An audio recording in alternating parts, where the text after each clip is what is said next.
So I know you've lived a long time in Vancouver and you've lived all over the city. You lived for many years on Fraser Street and you worked downtown and you lived on 20th through the 40s and 50s.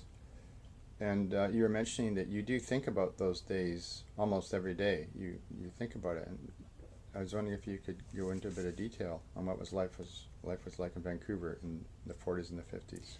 Well, I could start out with just the families. Like the typical family was the father went off to work and, came home in the evenings, unless, of course, you had shift work. The mothers stayed home, and it was a full-time job because um, everyone had on the block pretty well. The people that had kids had 2 to 4 kids. And what was really interesting, what's changed so much today, is that we ran around totally unsupervised. My earliest memory is sitting on the curb when my sister went off to kindergarten, and I was like nearly 3. I wasn't even 3 years old. I was just left alone in the front. I'd sit on the curb, and I guess I'd sit there maybe for 5-10 minutes after my sister left, and then I'd hear a plane. So I'd look up, and as it was flying over, I kind of like hold my breath and wait, because what I told that planes did was drop bombs. Because I never heard of anybody that actually went as a passenger in a plane anywhere. Like, in my little 4-year-old mind, or 3-year-old mind, planes were not for freight or passengers. Planes were for dropping bombs. And, the interesting other thing from the war I never realized was we'd see searchlights, and I didn't realize these were from the war, and someone have like a car lot special sale, and they'd have the searchlights to draw you to their sale. So again, just these remnants of the war, because during the war there was so many people in uniform, like just walking around in uniform.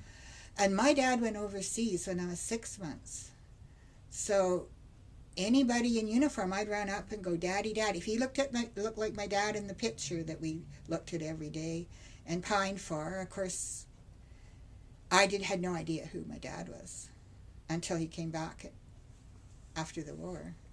There was no seat belts, and I can remember our first car was a little tiny Austin.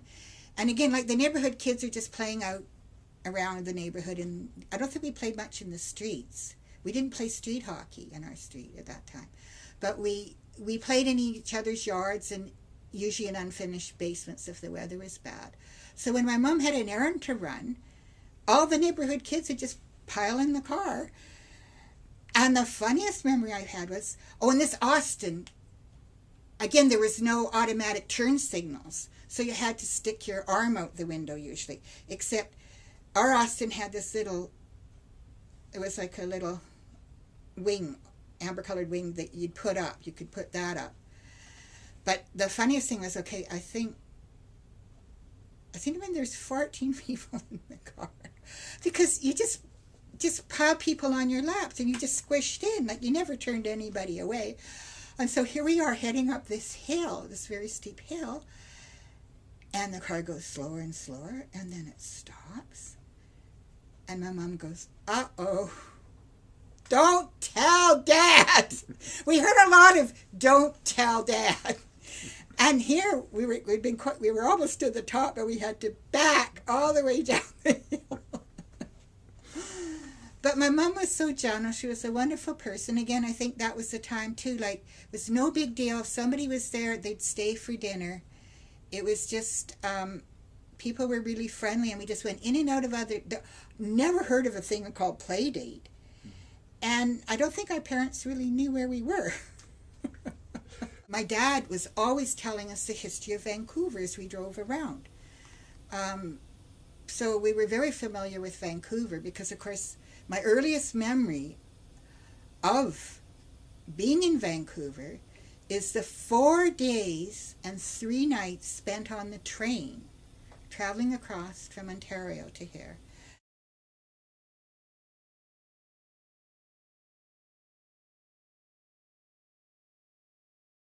My memory, because I was 2.5, my memory is of click, click, click, click, click, click, click, click, click, click, click, click, click, click, click, Woo, woo, ding, ding, ding, ding, ding, ding, ding, ding, ding, ding, ding, ding, ding, ding, ding, ding. And I get chills to this day every time I hear a train whistle. But that people traveled by train when my sister and I were 13 and 14. We went back to Ontario. Again, 4 days and 3 nights.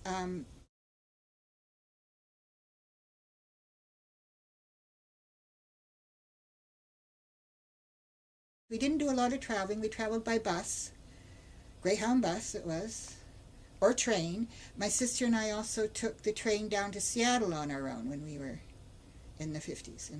So, and did a little shopping down there. How old were you that time? Oh, about 13. Like, it was in the 50s.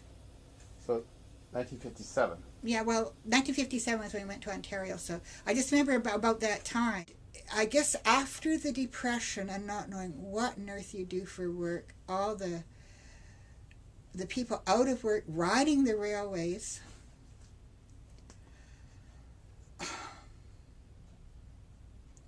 really sad times, and then the war where people lost so many loved ones or didn't, waiting, it was the waiting.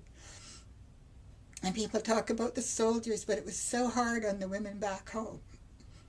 So hard, you can imagine very young brides, because they were just young girls and the guys married them.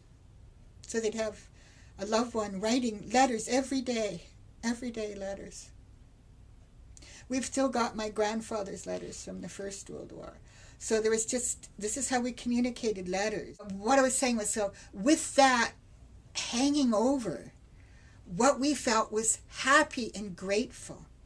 We were happy to feel safe. We were happy that the mailman was the mailman. And he came every day, and I think Saturdays too. And if you mailed a letter, it was like the next day delivered.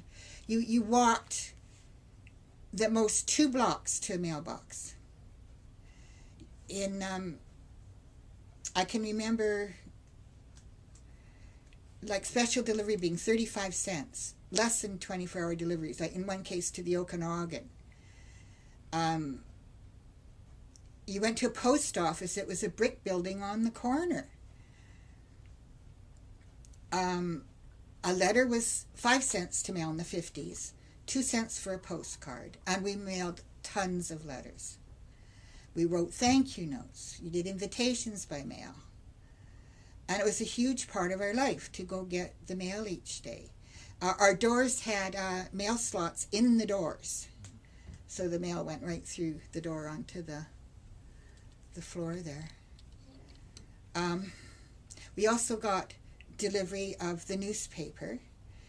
And it's funny, I think people either got the Vancouver Sun or the Vancouver Province. Our family got the Province.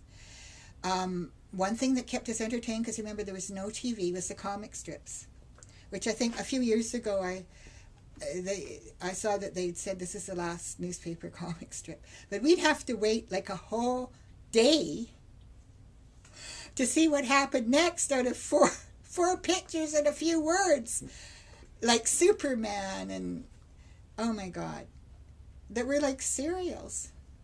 Then on the weekends we got the colored funnies, which they had again, like for years afterwards, they still had colored funnies. But that was the big deal.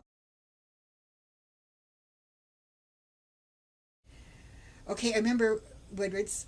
I worked at the food floor at Woodward's. And what we knew was that Woodward's catered to all kinds of ethnic foods. And they had like a whole variety of cheeses from around the world. Well, I was being from British background. Orange cheddar cheese variety family. But I'm sure some of our neighbors enjoyed these like cheeses. But what I didn't understand was some of them kind of smelled, when you walk by this cheese counter. So. Oh, and I do remember, because I was just talking about this with my grandson about how to accept foods politely, right? Because I remember, again, I was probably 6 years old, and I picked this cheese, which was an orange, so I was a little bit skeptical. And I took a mouthful, And it was so horrible. And unlike later on where people would just go yuck and make a big thing about it, I just held it into my mouth and snuck into the bathroom and spit it out. But Woodward's had huge, I worked in the produce department, so we had so much fruits and vegetables, and I bagged strawberries all day long. And they had a regular clothing department where we got our clothes from, because again, we were very frugal. So the clothes were like dirt cheap. You had to really look closely to see what the irregular thing was in case it was something embarrassing. So, but it sure saved a lot of money. And you got some really good clothes there. And they had at Christmas time, they had windows, so Woodward's window display. Now on Sundays they drove the curtains. Again, another really different thing was, it wasn't till quite later on that they had stores open on Sunday. And I remember my sister, they had a vote, and my sister voted against it. And I had a heated argument with saying that you're going to hear from me if I ever catch you shopping on Sunday, because it's convenient. But back then it was the Sabbath and you didn't work. You know, on the seventh day you rested, and that really applied to a lot of areas in life. And church was part of it. Church was part of it. We all went to church. Never used the word teenagers in the 40s and 50s. We never heard the word teenage. And my dad made a point of that. He goes, well, I wasn't called a teenager. I don't know what all this fuss is about teenage. You know, it's just like you just carried on with life, you know, like you were a teenager. It just didn't come up. So they had youth groups, I guess. I was trying to think of the word youth. They were called youth. Such an opulent thing, the Orpheum theaters, to compare it to our local movie theaters. Really big deal. And what we learned was about people smoked and drank a lot, that guys wooed girls and were very romantic, and at the end they kissed and then they got married and lived happily ever after. Those were the kind of movies I saw as a child.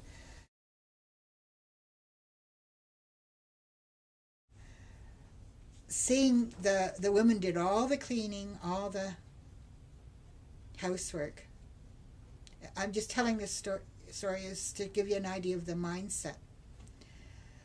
When my mom went back to visit relatives in Ontario, my dad scrubbed her toaster because it had been blackened, and when things are black, they don't stick. What happened was, when my dad took all this off, had shiny, then the sandwich is stuck. So my mom was mad, but she was also upset because she goes, well, did you have any problems? And years later, Dad said to me, the worst mistake in my life, said he had no problem at all with her being away. He did the household chores fine.